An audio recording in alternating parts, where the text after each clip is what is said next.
முடிவு செய்திருக்கிறது கட்சியாக. ஒரு மாநிலமாக பார்ப்போம்.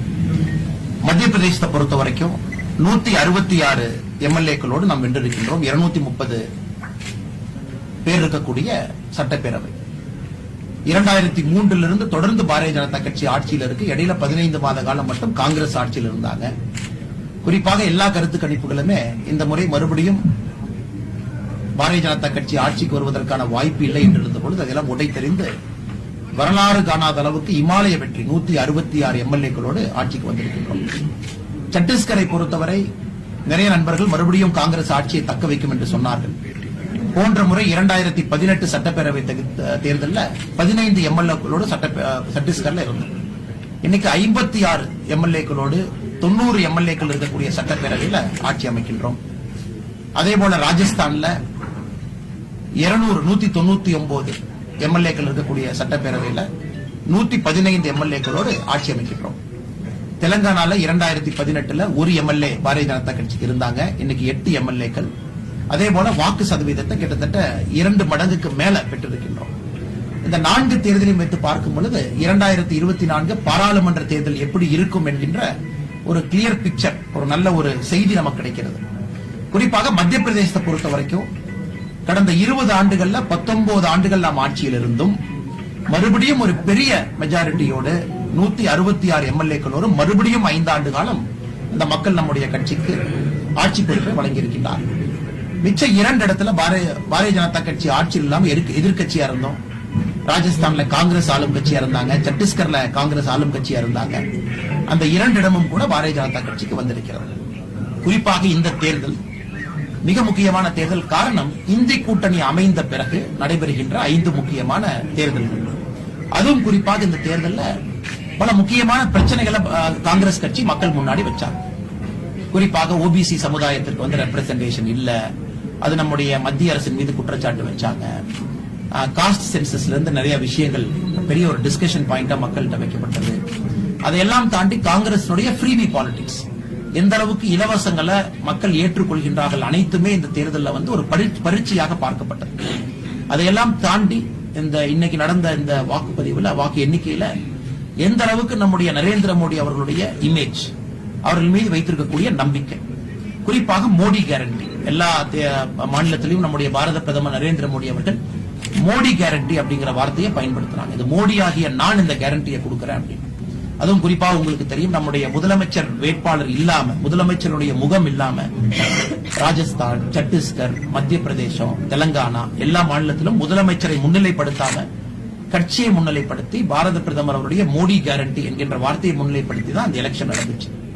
அதிலும் குறிப்பாக இன்னைக்கு ரொம்ப ஒரு நல்ல ஒரு நியூஸும் கூட, கடைசி நேரத்தில் தெலங்கானாவில் நம்முடைய கட்சியினுடைய வேட்பாளர் கம்மாரெட்டி தொகுதியில, ஒரே தொகுதியில இதற்கு முன்பு தெலங்கானாவினுடைய மாநிலத்தினுடைய முதலமைச்சர் கேசிஆர் அவர்களையும் தோற்கடித்து, காங்கிரசினுடைய மாநில தலைவர் ரேவந்த் ரெட்டி அவர்களையும் தோற்கடித்து, ஒரே தொகுதியில கம்மாரெட்டி தொகுதியில 2 காங்கிரஸ் வேட்பாளரையும் பிஆர்எஸ் வேட்பாளர் 2 பேருமே சீஃப் மினிஸ்டர் கேண்டிடேட் ஒருத்தர், சீஃப் மினிஸ்டர் இருந்த ஒருத்தர் தோற்கடிச்சு அன்னைக்கு மறுபடியும் பாரதிய ஜனதா கட்சி அந்த இடத்தை நம்ம பிடிச்சிருக்கோம். இதெல்லாம் பார்க்கும்பொழுது தெலங்கானால எந்த அளவுக்கு பாரதிய ஜனதா கட்சியின் பக்கம் வருகின்ற காலத்தில் மக்கள் வருவார்கள் என்பதற்கு சாட்சியாக இந்த தேர்தல் களம் இருந்திருக்கிறது. 2024 பொறுத்தவரை நாம் தொடர்ந்து சொல்லிக் கொண்டிருக்கின்றோம், 400 எம்பிக்களை தாண்டி பாரதிய ஜனதா கட்சி ஆட்சி அமைக்க போறோம். 400 எம்பிக்களை தாண்டி, குறிப்பாக தமிழகம் நம்முடைய மாநிலமும் கூட மிகப்பெரிய அளவில் பாரதிய ஜனதா கட்சி தேசிய ஜனநாயக கூட்டணிக்கு இங்கிருந்து பாராளுமன்ற உறுப்பினர்களை அனுப்பி வைப்பார்கள் என்கின்ற முழு நம்பிக்கை எங்களுக்கு இருக்கு. அதுவும் சாதாரண வெற்றி இல்லைங்க. குறிப்பா மத்திய பிரதேசத்தை பாத்தீங்கன்னா ப்ரோ இன்குபன்சி, அதாவது எல்லா இடத்திலையுமே ஆளுகின்ற கட்சி தன்னுடைய அதிகாரத்தை இழக்கும் பொழுது 19 ஆண்டுகள் இருந்து தொடர்ந்து ஆட்சியில் இருந்து ப்ரோ இன்குபன்சி, ஆன்டி இன்குபன்சிக்கு எதிராக 166 எம்எல்ஏக்களோடு மறுபடியும் ஆட்சிக்கு வருகின்றோம் என்றால் அது சாதாரணம் இல்லைங்க. எந்த அளவுக்கு நம்முடைய பெனிஃபிஷரிஸ், மோடிஜி அவர்கள் திட்டம் மூலமாக பயனடைந்த பயனாளிகள், குறிப்பாக நம்முடைய தாய்மார்கள், சகோதரிகள் பாரதிய ஜனதா கட்சியோடு நிற்கின்றார்கள் என்பதற்கு மத்திய பிரதேஷ் ஒரு பெரிய உதாரணம். சத்தீஸ்கரை பொறுத்தவரை அங்க இருக்கக்கூடிய எஸ்டி சமுதாய சகோதர சகோதரிகள் அதிகமாக இருக்கக்கூடிய பகுதி, எஸ்டி சீட்ஸ் அதிகமாக இருக்கக்கூடிய பகுதி. அந்த கிட்டத்தட்ட மெஜாரிட்டியான இடத்துல பாரதிய ஜனதா கட்சி இன்று வென்றிருக்கின்றோம். அதுவும் நமக்கு தெரியுது. குறிப்பாக நம்முடைய எஸ்சி எஸ்டி சமுதாயத்தினுடைய சகோதர சகோதரிகள் எந்த பக்கம் வர்றாங்க அப்படிங்கறத ராஜஸ்தானும் சத்தீஸ்கரும் 2 உணர்த்துகிறது. தெலங்கானாவை பொறுத்த வரைக்கும் ஃபியூச்சர் மேபி செமிஃபைனல், இன்னைக்கு பாரதிய ஜனதா கட்சி செமிஃபைனல்ல தோத்திருக்கலாம். இதுவரை ஃபர்ஸ்ட் ரவுண்ட்ல தான் பாரதிய ஜனதா கட்சி இருந்துச்சு. இன்னைக்கு கட்சி செமிஃபைனல் வரைக்கும் வந்திருக்கு. 2024 எப்படி இருக்கும் என்பதற்கு தெலங்கானா உதாரணமாக காட்டியிருக்கு. இது தேர்தலை பத்தி உங்கள்கிட்ட சொல்ல வேண்டிய செய்திகள்.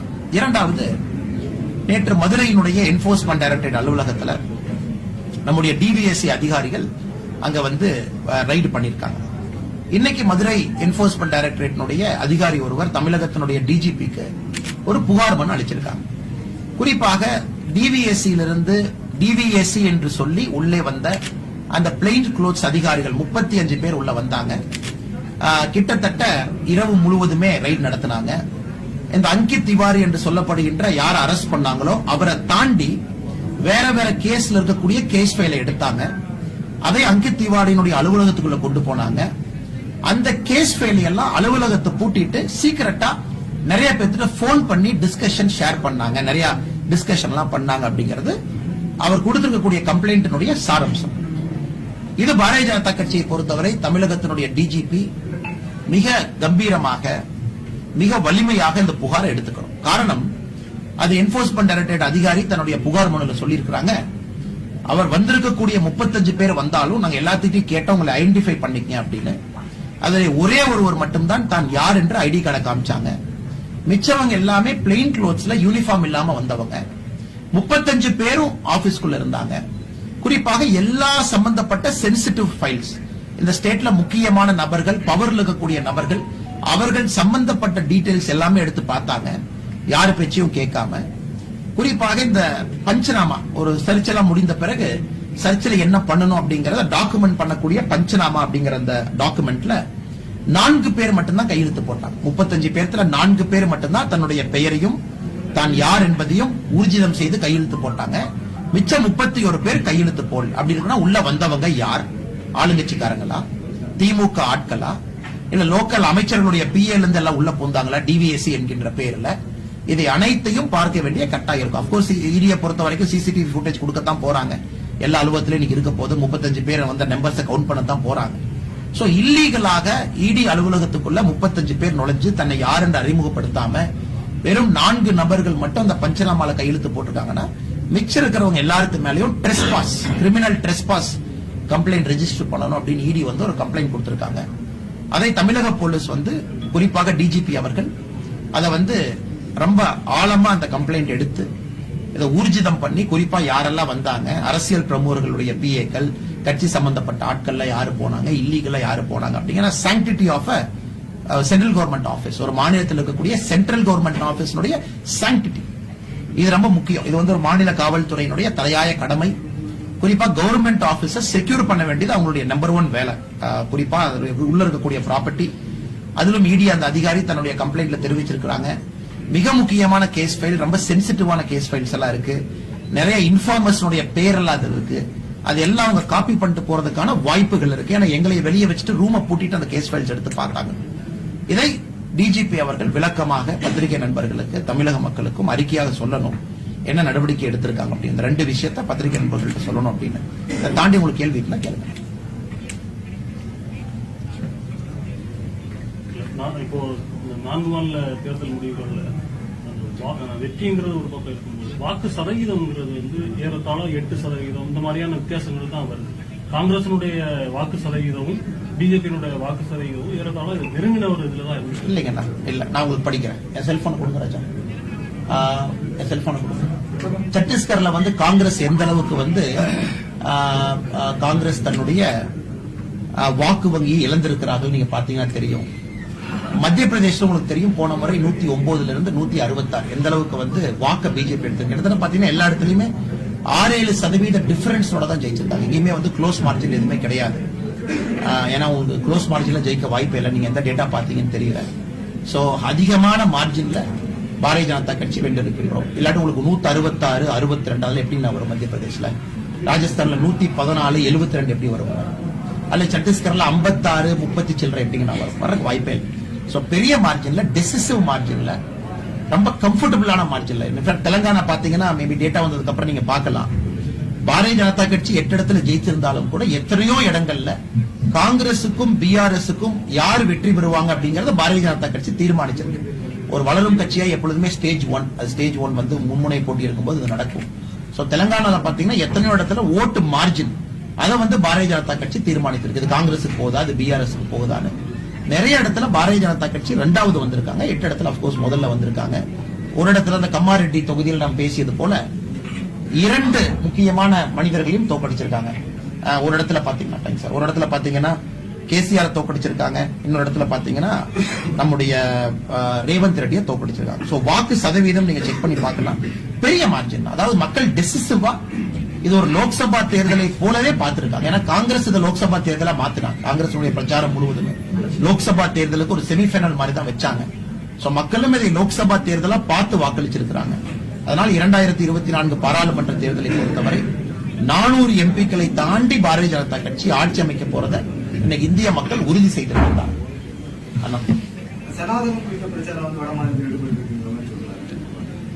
வடமாநிலத்தில் இருக்கக்கூடிய தலைவர்கள், ஏன்னா அவங்க தான் கிரவுண்ட் லெவல்ல இருக்காங்கன்னா, எல்லா தலைவர்களும் சொல்லக்கூடிய ஒரே வார்த்தை என்னன்னா, சனாதன தர்மம் பொறுத்தவரை அது வந்து இந்த எலெக்ஷன்ல ஒரு முக்கியமான ஃபேக்டரா இருந்திருக்கு அப்படிங்கறது அங்க இருக்கக்கூடிய தலைவர்கள் எல்லாம் பத்திரிகையாளர்கிட்ட பேசுறாங்க. நம்ம பாக்குறோம் மத்தியானத்துல இருந்து.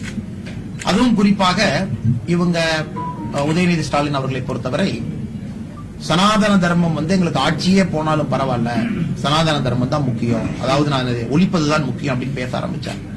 இன்னைக்கு அவருடைய பேச்சுல பாத்தீங்கன்னா கிட்டத்தட்ட ஒரு 2 மாநிலத்துல ஆளும் கட்சியாக இருந்த காங்கிரஸ் இன்னைக்கு வெளியே வந்துட்டாங்க. சோ சனாதன தர்மம் நிச்சயமா ஒரு factor. But of course good governance அதான் மெயின் ஃபேக்டர். ஒரு எலெக்ஷனுடைய லார்ஜர் நரேட்டிவ் பாத்தீங்கன்னா மோடிஜி அவர்களுடைய குட் கவர்னன்ஸ், மக்களுக்கு நம்முடைய செய்திருக்கக்கூடிய செயல்கள், மக்கள் அதெல்லாத்தையும் பாக்குறாங்க. அதுவும் நீங்க ஞாபகம் வச்சுக்கணுங்கன்னா, பாரதிய ஜனதா கட்சி எங்கேயுமே முதலமைச்சருடைய வேட்பாளர் எங்கேயுமே இல்லை, இன்க்ளூடிங் ராஜஸ்தான், இன்க்ளூடிங் மத்திய பிரதேச சிட்டிங் சிஎம்ஆ இருந்தாலும் கலெக்டிவ் லீடர்ஷிப் அப்படிங்கிற ஒரு மோட்டோல தான் பாரதிய ஜனதா கட்சி இந்த முறை எலெக்ஷனுக்கு போனோம். அப்படி இருக்கும் பொழுது முகங்கள் பேசாம நம்முடைய ஆட்சி, குறிப்பாக நம்முடைய ஸ்கீம்ஸ், மோடிஜியினுடைய இமேஜ், நம்முடைய குட் கவர்னன்ஸ் இதெல்லாம் பேசியிருக்கு. சோ சனாதன தர்மம் நிச்சயமா அதுல ஒரு ஃபேக்டர். 2019 பிரதமர் கோரிக்கை அறிவிப்பு என்னன்னா, காங்கிரஸ் இல்லாத இந்தியா, ஆனா இன்னைக்கு பாஜக இல்லாத தென்னிந்தியா என்ற ஒரு நிலை ஏற்பட்டு. நீங்க இதை வந்து பார்க்கணும். ஒரு சீனியர் ஜேர்னலிஸ்டா தெலங்கானால வந்து நீங்க பாரதிய ஜனதா கட்சி ஆட்சிக்கு வரும் நீங்க பேசுறதே பாரதிய ஜனதா கட்சி எந்த அளவுக்கு வளர்ந்திருக்குன்னு ஒரு செயல். அதாவது ஒரு எம்எல்ஏ இருக்கக்கூடிய பாரதிய ஜனதா கட்சி தெலங்கானால எல்லோருக்கும் தெரியும், நேரடியா ஒரே பாய்ச்சல்ல 61க்கு வர முடியும். அது நடக்காதுங்க. Election is always an increment ஒரு ஸ்டேஜ். சோ 1லிருந்து 61 வரும் யாருமே சொல்லல. டிசிசிவா பாரதிய ஜனதா கட்சி அங்க வரும். சோ ஓட் ஷேர் பாத்தீங்கன்னா 14-15% ஓட் ஷேர் வந்திருக்கு. 2018 நம்ம ஒரு எம்எல்ஏ ஜெயிச்சு 2019 லோக்சபால 4 எம்பி ஜெயிச்சோம் தெலங்கானா. இந்த முறை 2023 8 எம்எல்ஏ ஜெயிச்சிருக்கோம். ஓட் ஷேர் 15% கொண்டு போயிருக்கோம் மும்முனை போட்டியில். அப்படின்னா பாரதிய ஜனதா கட்சி தெலங்கானால வந்துருச்சு அப்படிங்கிற மெசேஜ் வந்து எல்லாருக்கும் தெளிவா தெரியுது. It's a matter of time. போன முறை ஃபர்ஸ்ட் ரவுண்ட்ல இருந்தோம், இந்த முறை செமிஃபைனலுக்கு வந்திருக்கோம். 2028 தேர்தல் நடக்கும்போது தெலங்கானால பாரதிய ஜனதா கட்சி ஆட்சிக்கு வரும், அதுல எந்த மாற்று கருத்தும் இல்லை. ஏன்னா நம்மளுடைய அப்வர்ட் ட்ரெண்ட் தெளிவா தெரியுது. கர்நாடகாவை பொறுத்தவரைக்கும் நீங்க எழுதி வச்சுக்கங்கன்னா, இன்னைக்கு எழுதி வச்சுக்கங்க 2024. ஏன்னா நான் ரிசல்ட்டுக்கு முன்னாடி உங்களுக்கு சொன்னேன் இந்த ரிசல்ட் எப்படி வரும் அப்படின்னு 5 நாட்களுக்கு முன்பு. கர்நாடகா நீங்க எழுதி வச்சுக்கங்க. இன்னைக்கு 25 எம்பிக்கள் நமக்கு இருக்கும் கர்நாடகால. 25 எம்பிக்களுக்கு குறையாமத்தான் நம்ம மேல போவோம். 28க்கு 28 கர்நாடகால வருவதற்கான வாய்ப்புகள் ரொம்ப அதிகம். அது 26 இருக்கலாம், 27 இருக்கலாம், 28க்கு 28 இருக்கலாம். 2024 நீங்க வந்து லோக்சபா தேர்தல் பாத்தீங்கன்னா விந்தியமலை கீழே 169 சீட் இருக்கு, 169 சீட்ஸ் கீழே. சோ நீங்க பாத்தீங்கன்னா இந்த முறை மிகப்பெரிய அளவுல பாரதிய ஜனதா கட்சியினுடைய இம்பாக்ட் இருக்கு. போன முறை பாத்தீங்கன்னா கர்நாடகா 25, தெலங்கானால 4, தமிழகத்துல நம்முடைய கூட்டணி கட்சி ஒரு சீட்டு ஜெயிச்சிருந்தாங்க. இதுதான் போன 2019 எலெக்ஷன் மேம். ஆனா 2024 நீங்க அந்த 169ல நீங்க பாருங்க, மிகப்பெரிய அளவுல பாரதிய ஜனதா கட்சியினுடைய இம்பாக்ட் இருக்கு. அதுக்கான அறிகுறிகள் நமக்கு தெரியுது. Karnataka was clearly an anti-incumbency election. CM change ஆயிருந்தாங்க, இன்னொரு சிஎம் வந்திருந்தாங்க, பார்ட்டி கூட காங்கிரஸ்ல இருந்து நிறைய பேர் உள்ள வந்திருந்தாங்க, அவங்க செட்டில் ஆயிட்டு இருந்தாங்க. It's a completely different election. So 2024 நீங்க தெளிவா எலெக்ஷனை பார்த்ததுக்கு அப்புறம் சொல்லுவீங்க பாரதிய ஜனதா கட்சி தென்னிந்தியால மிகப்பெரிய அளவுல வந்துட்டாங்க, அடுத்த ஆட்சியை பிடிப்பது மட்டும்தான் பாக்கின்னு சொல்லும் அளவுக்கு 2024 பாராளுமன்ற தேர்தல் இருக்குங்க. நாடாளுமன்ற தேர்தலுக்கு உறுதி வந்திருக்கின்ற அந்த சட்டமன்ற தேர்தலை தமிழ்நாட்டில் மீண்டும் அதிமுகவை நீங்கள் உங்கள் கூட்டணிக்கு அழைப்பீர்களா? நாங்க யாரையும் அழைக்கிறது பத்தி பிரச்சனை இல்லையா? அதாவது நாங்க என்டிஏ அப்படியே தான் இருக்கும். என்டிஏவை பொறுத்த வரைக்கும் என்டிஏல எந்த கன்ஃபியூஷன் இல்லைங்கண்ணா. 98ல என்டிஏ ஆரம்பிச்சாங்க, இன்னைக்கு 25 ஆண்டுகள் ஆயிருக்கு. எங்களை பொறுத்தவரை பாரத பிரதமர் நரேந்திர மோடி அவர்களை யாரெல்லாம் ஏற்றுக்கொண்டு அவருக்கு வலு சேர்க்க வேண்டும், அவருடைய கரத்தை வலுப்படுத்த வேண்டும், ஒரு வளமான இந்தியாவை உருவாக்க வேண்டும் யாரெல்லாம் நினைக்கிறாங்களோ என்டிஏ கூட்டணியில பயணம் பண்ணலாம். இது எல்லா கட்சிகளுக்குமே ஒரு எச்சரிக்கை மணி, எல்லா கட்சிகளுக்கு எச்சரிக்கை மணி. குடும்ப கட்சிகளுக்கு குறிப்பாக ஒரு பெரிய எச்சரிக்கை மணி இன்னைக்கு. குடும்ப கட்சிகளுக்கு குறிப்பா இங்க பாத்தீங்கன்னா ஒரு குடும்பம் கேசிஆர் போயிட்டாங்க, காங்கிரஸ் உள்ள வந்திருக்காங்க. சோ பெரிய எச்சரிக்கை மணி என்னன்னா, ஒரு எலெக்ஷன்ல உங்களுடைய ஃப்ரீபி வேலை செய்யலாம், வாக்குறுதிகள் அள்ளி தெளிக்கலாம், ஒரு எலெக்ஷன்ல வேலை செய்யலாம். எல்லா எலெக்ஷன்லயும் வேலை செய்ய வேண்டிய அவசியம் இல்லை. மக்களை ஒரு முறை நீங்க ஏமாத்தலாம், ஆனா எல்லா முறை ஏமாத்த முடியாது அப்படிங்கறத இன்னைக்கு எலெக்ஷன் சொல்லியிருக்கிறாங்க. சோ பீப்புள்ல ஏதோ ஒரு இடத்துல ஒரு முறை 2 முறை பொய் சொல்லி ஏமாத்திடலாம். ஆனா லாங் டேர்ம் பாலிடிக்ஸ் பாத்தீங்க அப்படின்னா பீப்புள் கிளியரா இருக்காங்க. இந்த பார்ட்டி என்ன, இந்த பார்ட்டி என்ன, கர்நாடகா மாடல் என்ன, அது தெளிவா பாத்திருக்காங்க. சோ குறிப்பா உங்களுக்கு ராஜஸ்தான், MP, சத்தீஸ்கர்லாம் பாத்தீங்கன்னா காங்கிரஸ் அள்ளி தெளித்த வாக்குறுதிகள் நீங்க பார்க்கணும், மிகப்பெரிய அளவில் அள்ளி தெளிச்சாங்க. சோ எங்களுக்கு நம்பிக்கை இருக்கிறது 2024 பொறுத்த வரைக்கும் அது மோடிஜியினுடைய குட் கவர்னன்ஸ், ஆட்சி, பெர்ஃபார்மன்ஸ், 10 இயர்ஸ்ல நம்முடைய நாட்டினுடைய மாற்றம், இதை வைத்துதான் இந்த எலெக்ஷன் இருக்க போகுது. சார், மெச்சூரிட்டி இல்லாத தலைவர் அண்ணாமலை தான் அப்படின்னு சொல்லிட்டு நேற்று சண்முகம் சொல்லியிருக்காரு, அதை எப்படி பாக்குறீங்க? CV சண்முகத்தை நான் பத்தி இதுக்கு முன்னாடி என்ன சொல்லணும் அதே பதில் எடுத்துக்கங்க. இதுக்கு முன்னாடி ஒரு தலைவரை பத்தி சில கருத்துக்கள் சொல்லியிருக்கேன், அந்த கருத்துல எனக்கு மாற்றம் கிடையாது. இதுக்கு முன்னாடி அவங்க தலைவரை பத்தி என்ன கருத்து சொல்லிருக்கணும் அதே கருத்து தான் இன்னைக்கும். ஏன்னா அவங்க இது புதுசா சேஞ்ச் ஆகல, அதனால நான் கருத்தை மாத்த போறது கிடையாது. ஆனா இந்த மெச்சூரிட்டி கமெண்ட்டை பத்தி என்னன்னா நீங்க புரிஞ்சுக்கணுங்க. தமிழ்நாடு பொறுத்த வரைக்கும் ஒரு டெமி காட், நாங்க கடவுளுக்கு மேல அப்படின்னு தான் எங்க அரசியல் நடக்குது. நாங்கெல்லாம் கடவுள், மக்கள்லாம் நீங்க சாமானியர், எங்களை தொட்டா கூட நீங்க காசு கொடுக்கணும், நாங்கெல்லாம் ஒரு டெமி காட். இது இம்மெச்சூரிட்டி, ஒரு ஹைட் ஆஃப் இம்மெச்சூரிட்டியே ஒரு மனிதனை கடவுளா மாத்துறது height of immaturity. Bharatiya Janata கட்சி விரும்பாது. நாங்கெல்லாம் கடவுள், நாங்கெல்லாம் பெரிய ஆட்கள், நீங்க தொண்டர்கள், நாங்கெல்லாம் தலைவர்கள், நாங்கெல்லாம் பெர்மனன்ட் தலைவர்கள். இன்னைக்கு பாரதிய ஜனதா கட்சி கலெக்டிவ் லீடர்ஷிப் நாங்க ஜெயிச்சிருக்கோம். எத்தனை கட்சிகள் தமிழ்நாட்டில் அதை பண்ண முடியும்னா எத்தனை கட்சிகள் பண்ண முடியும்? ஒரு இம்மெச்சூரிட்டியினுடைய ஆரம்பமே நான் கடவுள் யாரெல்லாம் நினைக்கிறாங்களோ. இன்னைக்கு தமிழக அரசியல பாத்தீங்கன்னா பாதி கட்சிகள், குடும்ப கட்சிகள், எல்லா தலைவரும் நான் கடவுள்னு சொல்றாங்க. பெரிய ஆள், புனைப்பெயர், முன்னாடி ஒரு புனைப்பெயர், பின்னாடி ஒரு புனைப்பெயர், மேல இங்க பாரதிய ஜனதா கட்சியில் அண்ணன் பொன்னார் அவங்க இருக்காங்க, புனைப்பெயர் இருக்காங்கன்னா இத்தனை வருஷம் அரசியல் இருந்திருக்காங்க, அமைச்சரா இருந்திருக்காங்க. இல்ல மோடிஜி அவருக்கு புனைப்பெயர் இருக்கா? சூரன் மோடிஜி, வீராதி வீரன் மோடிஜின்னு புனைப்பெயர் இருக்கா? மோடிஜியும் சாதாரண மனிதனாகத்தான் இங்க அரசியல் பண்றாங்க. புனைப்பெயர் வச்சுக்கிட்டு பட்டத்துக்கு பட்ட இவங்களே கொடுத்துக்கிட்டு, இவங்களே 3 மாசத்துக்கு ஒருக்கா இவங்க ரசிகர் மன்ற மாதிரி திராவிட கழகத்தை கூப்பிட்டு ஒரு தியாகச்சம்மல் விருது கொடுத்துட்டு, இது இம்மெச்சூரிட்டி இல்லையா? நான் இம்மெச்சூரிட்டி சொல்றதுக்கான காரணம் இதெல்லாம் தான். நீங்க உங்களை கடவுளா நினைச்சு மேல போயிட்டே இருக்கீங்க. மக்கள் அப்படி பார்க்கல. இது சாமானிய மனிதர்களுக்கான அரசியல், சாமானிய மனிதர்களுக்கான அரசியல். எத்தனை அரசியல்வாதி கீழறங்கி மக்களுக்கு ஒரு ஹேண்ட் ஷேக் கொடுத்து வீட்டுல போய் உட்காந்து ஒரு டீ சாப்பிட்டு பிரச்சனை கேட்கறாங்க. பாரதிய ஜனதா கட்சி கேட்குது. யாத்திரை அதான் நாங்க பண்றோம். ஏசி ரூம்ல யாருமே உட்காரல, வீதியில, தெருவுல, மலையில, வீடு வீடா போய் கருத்துக்களை கேட்கறோம். மாற்றம் செய்யணுமா மாற்றம் செஞ்சுக்கிறோம். அதனால யாரெல்லாம் இந்த இம்மெச்சூரிட்டி மெச்சூரிட்டி கமெண்ட் கொடுக்குறாங்களோ அவங்க பேக்ரவுண்ட் பாருங்க. அவங்கள டெமிகார்டுன்னு நினைச்சுக்கிறாங்க, கடவுள் நினைச்சுக்கிறாங்க. அதை உடைக்கணும்னு பாரதிய ஜனதா கட்சி விரும்புது. பாரதிய ஜனதா கட்சியில் எவ்வளவு பெரிய தலைவரா இருந்தாலும் அவங்க மனுஷன் தான். இங்க புனைப்பேர் யாருக்கும் கிடையாது. நாங்களே 4 பேருக்கு கூப்பிட்டு எனக்கு ஒரு பேர் வேடான்னு ஸ்டேஜ்ல ஒரு அவார்டை வாங்கி பேருக்கு முன்னாடி ஒரு பேர் வைக்கிற கட்சி எல்லாம் கிடையாது. மோடிஜிக்கும் அது கிடையாது. அப்படி இருக்கும்போது this is a party with difference. இது சாமானிய மனிதர்களுக்கான கட்சி, சாமானிய மனிதர்கள் இருக்கக்கூடிய கட்சி. சோ இதுதான் மெச்சூரிட்டி இம்மெச்சூரிட்டிக்கான கமெண்ட். சக்கரை திவாரியுடைய கையில் ஒரு பேர் ஒழுங்கல் குற்றம் அந்த இலாகாவுக்கு மேலே குற்றம் சொல்லக்கூடாதுன்னு நேற்று ஒரு கருத்து சொல்லிக்கிறீங்க. ஆனா ஒரு செம்பு பால்ல ஒரு துளி விஷம் கலந்தாலும் பால் விஷமாயிருக்கிற விஷம் பாலாகாது. ஒத்துக்கிறாங்க. இப்ப தமிழ்நாடு போலீஸ்ல போன வருஷம் எத்தனை பேர் கைது செய்யப்பட்டிருப்பாங்க? டிவிஎஸ்சி டிராப்ல, ரைட்ல, கான்ஸ்டபிள்ஸ், சில மனிதர்கள் இருக்கலாமா தமிழ்நாட்டுக்குள்ள? அதுக்காக தமிழ்நாடு போலீஸ் மோசம் சொன்ன கருத்தை நீங்க ஏத்துக்குவீங்களா? தமிழ்நாடு போலீஸ் ஒரு கான்ஸ்டபிள கைது பண்ணிருக்காங்க. போக்சோ கேஸா இருக்கலாம். கான்ஸ்டபிளே சில இடத்துல தெஃப்ட்ல இன்வால்வ் ஆயிருக்காங்க. கான்ஸ்டபிளே சில தவறு செஞ்சிருக்காங்க. ஒருத்தர் இல்ல, மேபி மல்டிபிள் ஹண்ட்ரட்ஸ் இருக்கலாம். ஏன்னா போலீஸ் கைதாகுவது சகஜம் தான், நம்ம பாக்குறோம். அதுக்காக தமிழ்நாடு போலீஸ் கரப்ட் நான் சொன்னா நீங்க ஏத்துக்குவீங்க? இல்ல, மனிதர்கள் தான் அங்க போய் சேர்றாங்க. மனிதர்கள் தான் ஒரு ஆர்கனைசேஷனுக்குள்ள இருக்காங்க. சோ அங்கித் திவாரி என்கின்ற ஒரு மனிதனை நீங்க அரெஸ்ட் பண்ணதுக்காக எப்படி என்போர்ஸ்மெண்ட் டைரக்டரேட் இப்படிங்கிற பெயிண்டிங் பிக்சர் எப்படி கொடுக்க முடியுங்கன்னா? கொடுக்க முடியாது இல்லைங்க, கொடுக்க முடியாது. அதனால என்னுடைய கருத்து ஒரு தனி மனிதனா பாருங்க. தப்பு செஞ்சிருக்காங்களா, நடவடிக்கை எடுக்கட்டும், ஆக்ஷன் எடுக்கட்டும். ரூல் ஆஃப் லா, ஒரு டெமோக்ரஸி, கோர்ட் இருக்கு. யார் தவறு செய்திருந்தாலும் கூட விடக்கூடாது. குறிப்பா என்போர்ஸ்மெண்ட் டைரக்டரேட்ல தவறு செஞ்சிருந்தா விடக்கூடாது. ஸ்பெஷலைஸ்ட் ஏஜென்சி நான் ஆதரிக்கலையா? நான் ஆர்கனைசேஷன் ஆதரிக்கிறேன். என்போர்ஸ்மெண்ட் டைரக்டரேட் எப்போ ஆதரிப்பேன், தமிழ்நாடு போலீஸை எப்போ ஆதரிப்பேன், தமிழ்நாட்டில் இருக்கிற வாட்டர் ரிசோர்சஸ் டிபார்ட்மெண்ட் நான் ஆதரிப்பேன், தமிழ்நாட்டில் இருக்கக்கூடிய இபி டிபார்ட்மெண்ட் நான் ஆதரிப்பேன். இபியில் இருக்கக்கூடிய அமைச்சர்கிட்ட எங்களுக்கு பிரச்சனை, அதுக்கான இபி மோசம் சொன்னாங்கன்னா இன்னைக்கு சாண்ட் மைனிங் பிரச்சனை, அதுக்காக வாட்டர் ரிசோர்சஸ் டிபார்ட்மெண்ட் மோசம் சொன்னாங்கன்னா அதனால எங்களை பொறுத்தவரை ஆர்கனைசேஷனை ஏன் பிளாக் கலர் பெயிண்ட் வச்சு அடிக்கணும்னு தான் நான் கேட்கிறேன். ஆர்கனைசேஷன் வேற, அதுல இருக்கக்கூடிய மனிதர்கள் வேற. மனிதர்கள் தவறு செய்திருக்கக்கூடிய பட்சத்துல கடுமையா நடவடிக்கை எடுக்கணும், எந்த மாற்று கருத்து இல்ல. பட் இன்னைக்கு பாருங்க, அந்த இடி கம்ப்ளைண்ட் கொடுத்திருக்காங்க, 35 பேர் வந்தாங்க, யாருமே தன்னை ஐடென்டிஃபை பண்ணிக்கல, பிளெயின் க்ளோத்ஸ்ல வந்தாங்க, எல்லா ஃபைல்ஸ் எடுத்துட்டு போய் ரூம்ல படிச்சு பார்த்தாங்க.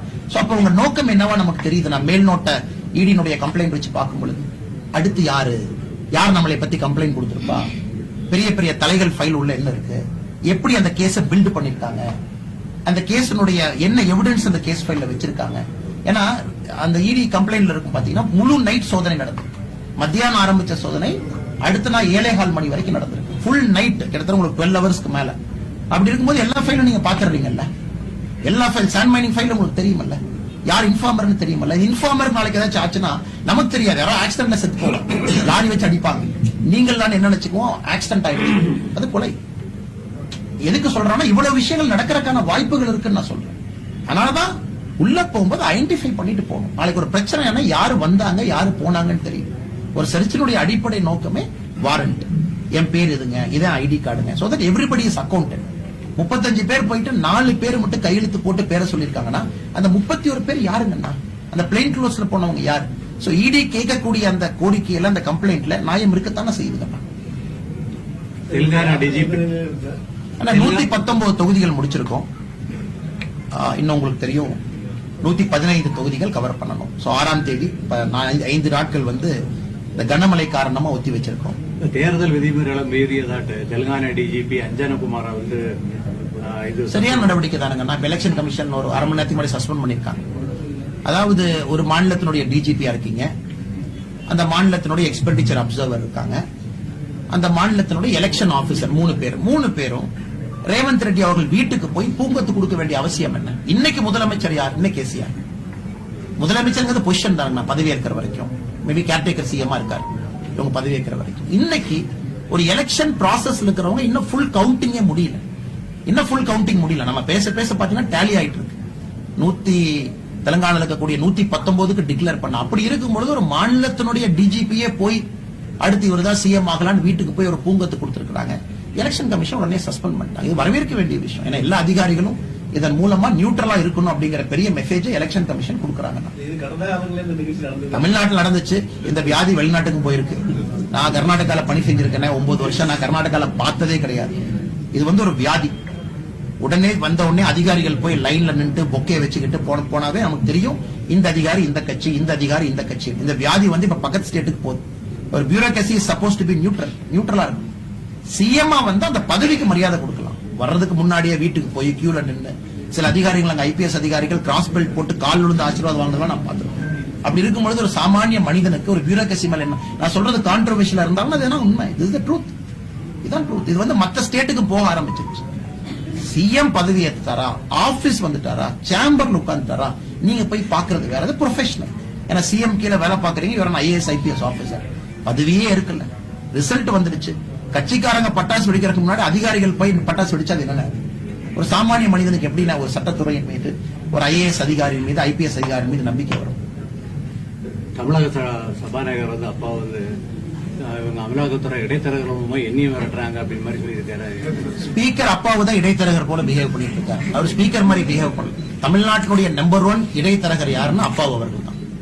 அவர் எப்படி ஒரு சபையை நடத்துறாருன்னு நீங்க பாருங்க. நக்கல் பண்றது, கமெண்ட் பண்றது, பாரதிய ஜனதா கட்சி பேசினா மைக்கு சுவிட்ச் ஆஃப் பண்றது, பாரதிய ஜனதா கட்சி பேசாத கருத்துக்களை இவரே சொல்றது. அது பேசாம அப்பா அவர்கள் பண்ண செய்ய ஒரே தப்பு என்னன்னா திமுக துண்டியும் கரைவேட்டியும் கட்டிட்டு போய் ஸ்பீக்கர் சேர்ல உட்காரணும். அது உட்கார்ந்தா சரியா இருக்கும். அதனால அவரெல்லாம் இடைத்தரகர் என்கின்ற வார்த்தையை பயன்படுத்துறதுக்கு தமிழ்நாட்டில் ஒருத்தருக்கு தகுதி இல்லைன்னா நம்முடைய ஸ்பீக்கர் திரு அப்பா அவர்கள். உச்சநீதிமன்றம் கவர்னருக்கு கொடுக்கக்கூடிய நடைமுறை பின்பற்றப்படுமா? அண்ணா மறுபடி சொல்லுங்கண்ணா. சாரிங்கண்ணா. சுப்ரீம் கோர்ட் கவர்னருக்கு கொடுக்கக்கூடிய அந்த பரிந்துரை பின்பற்றப்படுமா? நீங்க 2 விஷயமா பாருங்க. அதாவது ஒரு பக்கம் கண்ணூரினுடைய வைஸ் சான்சலரை மாநில அரசு போட்டதை சுப்ரீம் கோர்ட் கண்டிச்சு வைஸ் சான்சலரை நீக்கிட்டாங்க. இதுதான் தமிழ்நாட்டில் நடக்குது. இதை நீங்க பேப்பர்ல கவர் பண்ணும். கண்ணூருடைய வைஸ் சான்சலர் கவர்னருடைய அனுமதி இல்லாம மாநில அரசு போட்டதை சீஃப் ஜஸ்டிஸ் பெஞ்ச் சந்திரசூட் பெஞ்சை வந்து ரிமூவ் பண்ணி மாநில அரசுக்கும் வைஸ் சான்சலருக்கும் எந்த தொடர்பு கிடையாது, வைஸ் சான்சலர் வந்து கவர்னர் மாதிரி ஆட்கள் போடணும், நான் பொலிட்டிக்கலா இருக்கணும். இவங்க என்ன பண்ணிருக்காங்க, 12 பில்ல 11 பில்ல vice chancellor appointing powers state government எடுக்கிறாங்கல்ல. அப்ப இந்த பில் எல்லாமே இப்ப நீங்க ஆளுநரை ஃபோர்ஸ் பண்ணி கையெழுத்து போட்டா சுப்ரீம் கோர்ட் ஸ்டே பண்ண போகுது. ரம்மி பில்லு தலைகீழான ஆளுநரை கையெழுத்து போட வச்சு என்னாச்சு, பாதி ஸ்டே ஆயிடுச்சு, ரம்மி ஸ்டே ஆயிடுச்சு. தமிழ்நாட்டை பொறுத்த வரைக்கும் ஒரு டிராமா நடத்துறாங்க. அதாவது நாங்க ஒரு ஃபால்ட்டி பில்ல பாஸ் பண்ணிட்டோம், அது அரசியலமைப்பு சட்டத்துக்கு எதிரான பில்லு. உடனே ஆளுநரை வம்புக்களுக்கு வேண்டியது, ஆளுநர் வந்து தனக்கு நேரம் எடுத்து அந்த பில்ல ஸ்டடி பண்றாங்கன்னா நேரமாச்சுங்க வேண்டியது. இன்ஃபேக்ட் கேரளால கூட பாத்தீங்கன்னா மணி பில் பெண்டிங் இருந்துச்சு. தமிழ்நாட்டுல எந்த ஒரு மணி பில்லுமே பெண்டிங் இல்ல, அட்மினிஸ்ட்ரேட்டிவ் பில்ஸ். சித்தா காலேஜுக்கு வந்து என்ட்ரன்ஸ் எக்ஸாம் எப்படி நடக்கணும், சான்சலர் வந்து ஆளுநருக்கு பதிலாக சீஃப் மினிஸ்டர் இருக்கணும், இதெல்லாம் மணி பில்ஸே கிடையாது, நான் எமர்ஜென்சி அட்மினிஸ்ட்ரேட்டிவ் பில்ஸ். இதெல்லாம் பாத்தீங்கன்னா